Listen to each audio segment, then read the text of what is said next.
मेरे प्यारे मित्रों, आप सभी को मेरा नमस्कार स्वीकार हो।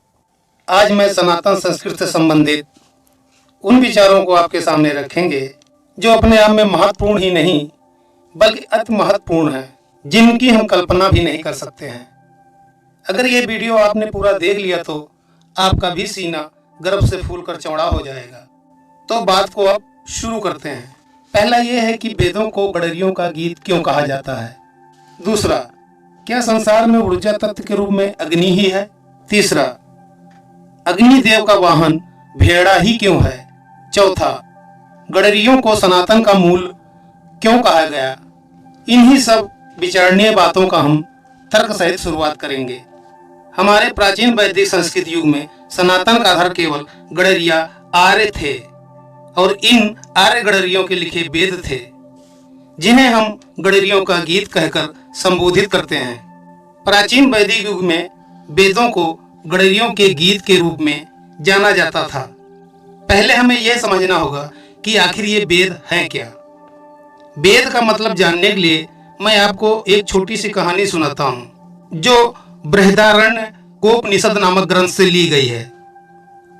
प्रजापिता ब्रह्मा की 3 संतानें थी, देवता, मनुष्य और दानव।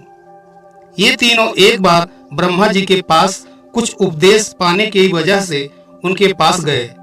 ब्रह्मा जी ने उन्हें कुछ समय उपरांत ही उपदेश देने को कहा, लेकिन यह क्या, देवता, मनुष्य और दानव उपदेश पाने के लिए इतने उत्साहित, उत्सुक एवं गंभीर थे कि उनसे रहा नहीं गया।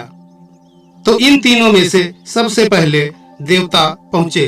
ब्रह्मा जी को प्रणाम करके देवता ने उपदेश देने को कहा। ब्रह्मा जी बोले, दा शब्द सुनकर देवता जाने लगे। तो ब्रह्मा जी ने पूछा, कुछ समझे देवता।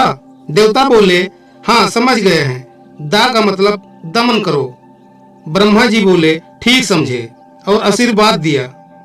अब तुम इसी का आचरण करो, क्योंकि पहले देवता हर समय भोग विलास और नृत्य गायन में मस्त रहते थे।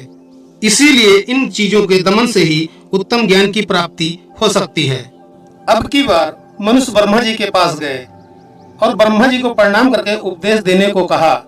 तो ब्रह्मा जी ने उन्हें भी दा कहा। मनुष्य के जाने पर ब्रह्मा जी ने कहा, ये मनुष्य, कुछ समझ में आया।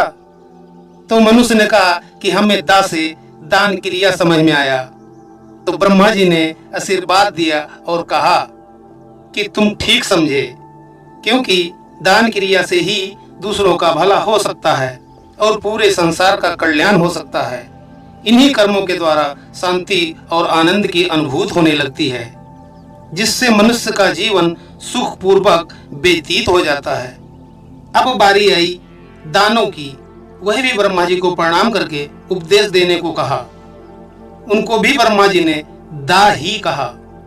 दानव वापस जाने लगे तो ब्रह्मा जी ने वही बात उनसे भी पूछी, कुछ समझे। तो दानव ने कहा, दा का मतलब दया करें, यही समझ आया। तो ब्रह्मा जी ने प्रसन्न होकर आशीर्वाद दिया। दानव जो हैं वे हमेशा दूसरों का अनिष्ट, अत्याचारी, पापी, क्रूरता, द्वेष, जलन, व्यभिचार और दूसरों को पीड़ा देना ही उनका कर्म था। इसलिए ब्रह्मा जी ने दया करे का उपदेश उन्हीं कहे के अनुसार करने को कहा। अब इसी दा शब्द की शिक्षा से ही दमन करें, दान करें और दया करें की उत्पत्ति हुई, और इसी को लयबद्ध करके गाने वाले आर्य गडरियों को वै कहा जाने लगा, क्योंकि वै का मतलब स्वामी होता है और दा का मतलब दमन करें, दया करें, दान करें होता है। और इन्हीं 3 दमन करें, दान करें और दया करें को उत्पन्न करने वाले को दा कहते हैं, क्योंकि दा का अर्थ उत्पन्न करना भी होता है। और इसी तरह वै प्लस दा वैद हुआ और वैद से रूपांतरित होकर वेद कहा गया। और हमारे प्राचीन वैदिक युग में वेद केवल ऋग्वेद ही था, बाकी की 3 वेद तो बाद में रचे गए हैं। तो हमारा ऋग्वेद का मतलब ही है कि वेद की शिक्षाओं को रग रग में उतार लें, और यह रग रग में कैसे उतरेगा, वह काव्य गायन विधि ही थी, जो हमारे आर्य गडरियों ने श्रुति एवं स्मृति के माध्यम से गाया करते थे। और यही काव्य सूक्तियों को जोड़कर ऋग्वेद बनाया गया, जिसे बाद में व्यास जी ने संकलित करके लिपिबद्ध करके ऋग्वेद का रूप दिया। अब हमारा ऋग्वेद ग्रंथ आर्य गडरियों की ही देन है। इस बात को जानने के लिए हमें ज्यादा सोचना नहीं पड़ेगा। बस आप एक फौरन ऋग्वेद ग्रंथ उठाओ और इस ग्रंथ के पहले अध्याय का पहला श्लोक पढ़ो। अग्निमीले पुरोहितम यज्ञस्य देव मृत्युवेजम होतारम रत्नधात मम। इस ऋग्वेद ग्रंथ के प्रथम मंत्र में अग्नि शब्द को ईश्वर मानकर भौतिक अर्थ का उपदेश दिया है। इस श्लोक मंत्र का मतलब, मैं अग्नि की स्तुति करता हूँ जो यज्ञ का पुरोहित, इसके ऋत्विज हैं और याचक की रत्नों से विभूषित करने वाले हैं।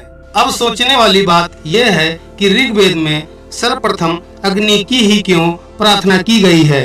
पहले अध्याय में पहला सूक्त, जिसमें 9 श्लोक हैं, अग्नि को समर्पित हैं। इसका मुख्य कारण यह है कि आग का स्वामी अग्नि ही है, जिसे हम अग्निदेव कहते हैं, क्योंकि आग का मतलब आ से आना और गा से ऊर्जा होता है। इसीलिए आ और गा से मिलकर आग रूपी शब्द की उत्पत्ति हुई है और इसी आग रूप की ऊर्जा से वायु, जल, पृथ्वी और आकाश का निर्माण हुआ है और यही ऊर्जा समस्त सृष्टि में व्याप्त है। इसलिए हम सबसे पहले ऋग्वेद में श्लोक के रूप में लिखा मंत्र की स्तुति करते हैं। और हाँ, अग्निदेव का एक गुण रहस्य ये भी है कि अग्निदेव का वाहन भेड़ा है। अब भेड़ा ही क्यों है, कोई अन्य जानवर क्यों नहीं? वह इसलिए क्योंकि मनुष्य जात ने सबसे पहले अपने जीवन जीने की प्रणाली में भेड़ जीव को ही अपनाया था, क्योंकि मनुष्य भेड़ से दूध एवं उसके बालों से तन ढकने की आपूर्ति कर लेता था, जो मनुष्य को सर्दियों में ऊर्जा का विकल्प जीवन दायिनी बनकर उभरा। और भेड़ ऊर्जा का बहुत बड़ा स्रोत है, क्योंकि वैसे तो और चीजों से प्राप्त होने वाली ऊर्जा इतनी टिकाऊ नहीं होती है जितना कि भेड़ के बाल को वस्त्र के रूप में मनुष्य ने अपनाकर प्रयोग में लाया। और इसका दूध भी अन्य जानवरों के अपेक्षा अधिक ताकतवर और पाचनमय होता है। संसार में भारत को अगर छोड़ दिया जाए तो बाकी देशों में भेड़ के दूध से पनीर की मांग बहुत है, जो कि स्वास्थ्य के हिसाब से बहुत लाभकारी है। और दूध और वस्त्र के साथ साथ इनसे उत्पन्न अपव्यय पदार्थ, जिसे हम लेड़ी या मीनगी कहते हैं, वह जमीन में उर्वरक खाद में ऊर्जा का बहुत बड़ा स्रोत है। तो हम बात कर रहे हैं कि सबसे बड़ा ऊर्जा का स्रोत कहे जाने वाले अग्नि की। ये कड़ियाँ कैसे आपस में आर्य गडरिया, वेद, ऋग्वेद, अग्नि और भेड़ा एक दूसरे से तर्क सहित मिल रहे हैं। इसी कारणों की वजह से वेद को गडरिया का गीत कहा गया है और यही आर्य गडरिया और वेद सनातन का आधार है और जीवन जीने की एक विचारधारा है। अगर आप सनातन धर्म के बारे में जानना चाहते हो तो हमारी एक वीडियो गडरिया और सनातन की उत्पत्ति जरूर देखना और आप समझ जाओगे कि कैसे गडरिया समुदाय से सनातन की कड़ियाँ एक दूसरे से मेल खाती हैं। इसी तरह से मेरी वीडियो देखने के लिए मेरे चैनल को सब्सक्राइब जरूर करें। अगर ये वीडियो पसंद आई हो तो कमेंट्स, शेयर और लाइक करें। वीडियो देखने के लिए धन्यवाद। जय श्री राधे कृष्णा, जय सनातन धर्म की।